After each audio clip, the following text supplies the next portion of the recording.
Xenosystems Fragments. Attention Economy. Nickland. Narrated by Skeptical Waves. RKHS put up a link to this, on Twitter. I suspect it will irritate almost everyone reading this, but it's worth pushing past that. Even the irritation has significance.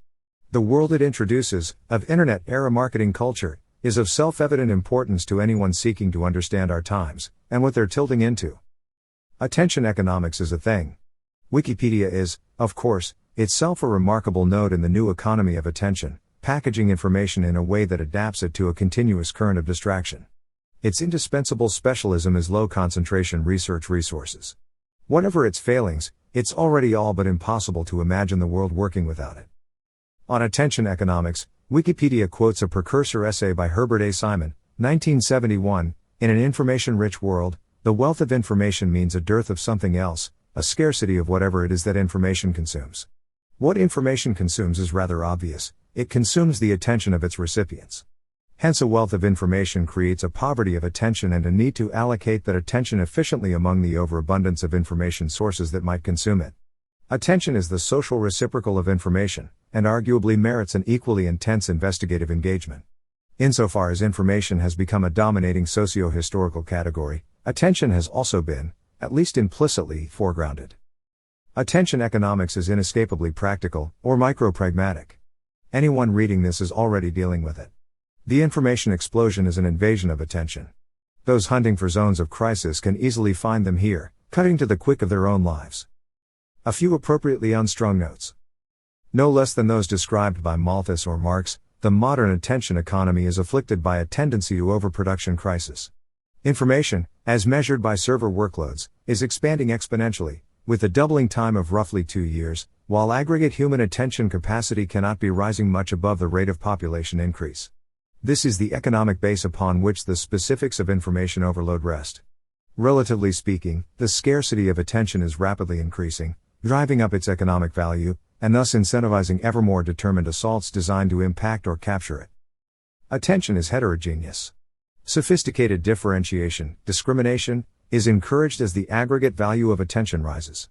As capturing attention, in general, becomes more expensive, it becomes increasingly important to target it selectively. The limits of attention economics are not easily drawn. Is there any kind of work that is not essentially attentive, or affected by problems of distraction? In particular, any sector of economic activity susceptible to information revolution falls in principle within the scope of an attention-oriented analysis. Education and politics are inseparable from demands for attention. Religion, art, pageantry, and circuses carry these back into the depths of historical tradition. A psychological orientation to attention economics is scarcely less compelling than a sociological one. Attention-seeking is a trait so general as to amount almost to a basic impulse, tightly bound to the most fundamental survival goals, with their clamor for nurture, sex, reputation, and power, and then reinforced by formalized microeconomic motivations. The opposite of attention is neglect. Attention-seeking achieves hypertrophic expression in narcissistic personality disorders, often conceived as the emblematic pathology of advanced modernity.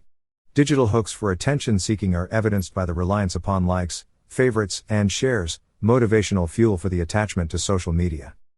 The celebrity economy, in academia, journalism, and business no less than in entertainment, is a component of the attention economy. Celebrity is valued for its ability to command attention. Drawing on the structures of evolved human psychology, it lends special prominence to the face. Mathematical description of the attention economy has been hugely facilitated by the existence of an atomic economic unit, the click. David Sheng, in the video linked at the start, suggests that the age of the click is past, or fading. Perhaps. Any strategic insights, whether for action or inaction, which do not square themselves with a realistic comprehension of the attention economy and its development cannot be expected to work. An RX, for example, engages a series of practical questions that include the husbanding and effective deployment of its internal attention resources. What should it focus upon? Interventions into the wider culture, an attention system, complex relations with media and, to a lesser extent, education, and finally, enveloping the latter, an object of antagonism, the cathedral, which functions as a contemporary state church, i.e. an attention control apparatus. There is really no choice but to pay attention.